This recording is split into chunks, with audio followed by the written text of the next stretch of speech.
안녕하십니까. 4월 23일 목요일에 인사드리는 송국근의 훈술입니다.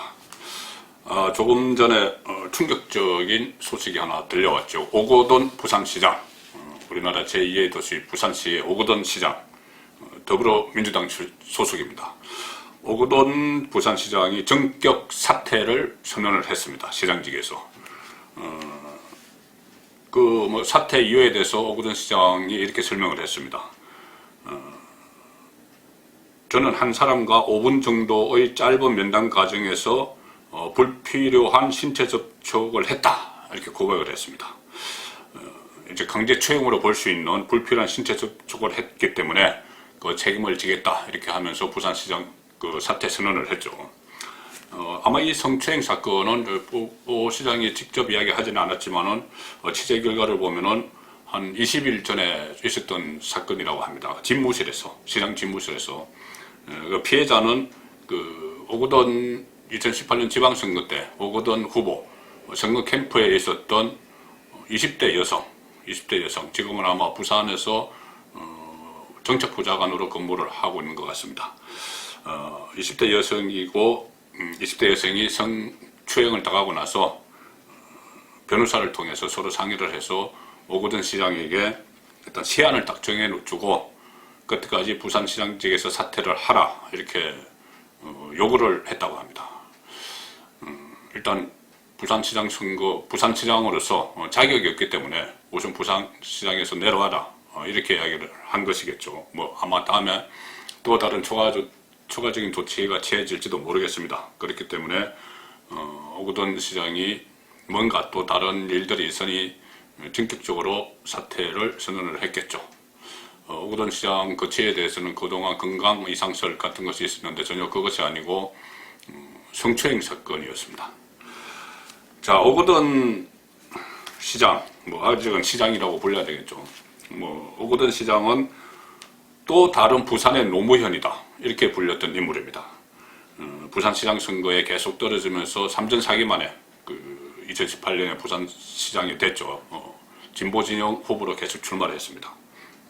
2004년에 처음에 부산시장 재보궐선거에 나갔는데 그때 열린우리당 소속으로 나갔죠. 열린우리당은 노무현 전 대통령 정권이 출범하면서 만든 당입니다. 열린우리당 출신으로 부산시장 후보로 나가서 출마해서 낙선을 했고, 그래도 그 덕으로 장렬히 가서 산하한 그 덕으로 노무현 정부 때 해양수산부 장관을 한번 역임을 했습니다. 해수부 장관을 했죠. 그리고 2018년 지방선거에서 부산시장에 당선됐는데 그것은 1995년에 민선 시장 시대가 열린 이후에 첫 진보 정당 소속의 시장이 탄생을 했습니다. 상당히 의미가 있었죠. 그렇기 때문에 그런 여러 가지 3전 4기를 거쳐서 부산시장이 된 오거돈 시장이 이런 일로 성추행 사건으로 사퇴를 했다. 그리고 성추행 사건은 집무실에서 성추행을 일으켰다. 이런 것이 상당히 충격적인데 거기다 충격을 더 배가시킨 것은 도덕성을 우위로 친다는, 도덕성을 최우선 가치에 둔다고 주장하는 진보정당 소속이어서 국민들이 받아들일 때는 더 충격적일 것 같습니다. 사실 진보 진영의 정치인들이 그때 한 2년 전에, 2, 3년 전에 미투 바람이 막 불었을 때 진보 쪽 정치인들이 상당히 많이 연루가 됐었죠. 안희정 전 충남도지사 재판까지 다 받고 그렇게 했습니다. 그리고 또 정봉주 전 의원, 민병도 의원, 이렇게 상당히 많이 연루가 됐었죠. 진보 진영에서. 일종의 진보 진영의 민낯이, 그때 도덕성과 관련한 민낯이 드러난 겁니다.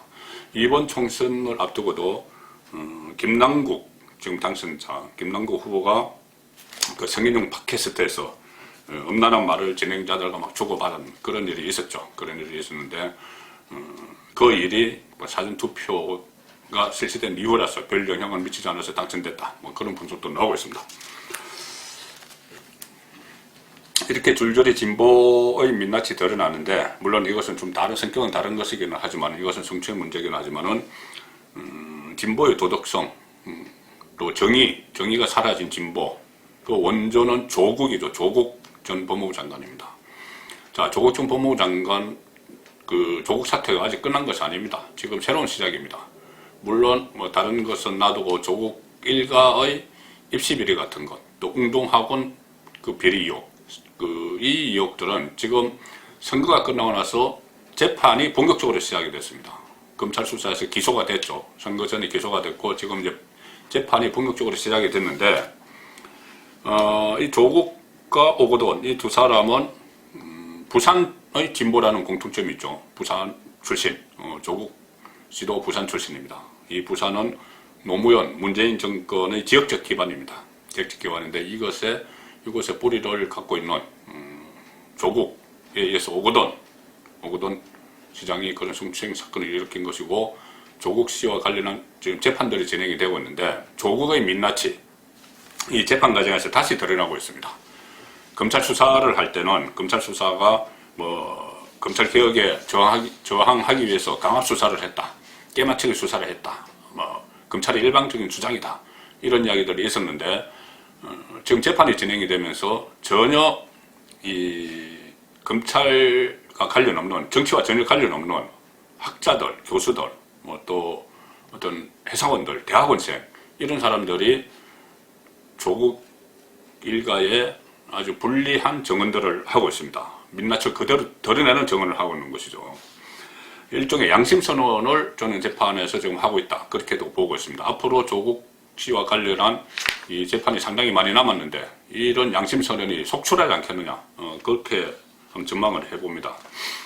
자, 어제 정경심 씨 재판이 하나 열렸죠. 자녀 입시 비리 혐의였는데 당시 고등학생이었던 조국 정경심의 딸 조민 씨가 논문 제3 저자로 공주대에서 생물학과 무슨 논문 제3 저자로 올라서 그것을 또 입시에 막 활용을 했다는 그런 의혹이 있었죠. 거기에 대해서 조민 씨를 논문 제3 저자로 올려준 그 공주대 생물학과 교수가 김강원 교수가 증인으로 출석을 했습니다. 재판에. 그래서 이렇게 이야기했습니다.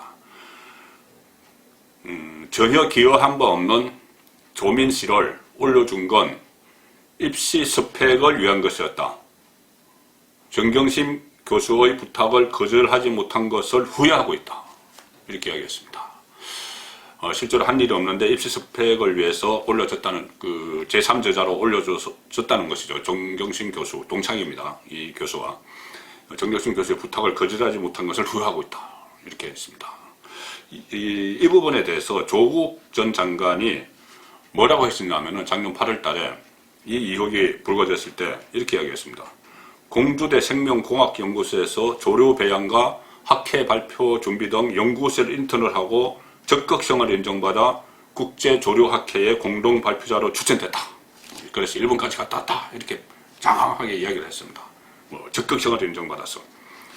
그런데 이 김 교수는 그때 당시 정경심 교수의 친구입니다. 김 교수는 정 교수의 부탁을 거절하지 못했다. 입시 스펙을 위한 것이었다. 그리고 고등학생이 뭘 하겠나 이런 이야기까지 했습니다. 재판에서 인턴 경력으로 인정받기 어려운 일을 했다는 이야기죠. 그런데 부탁을 받고 인턴 경력 정리서를 떼줬다는 이야기입니다.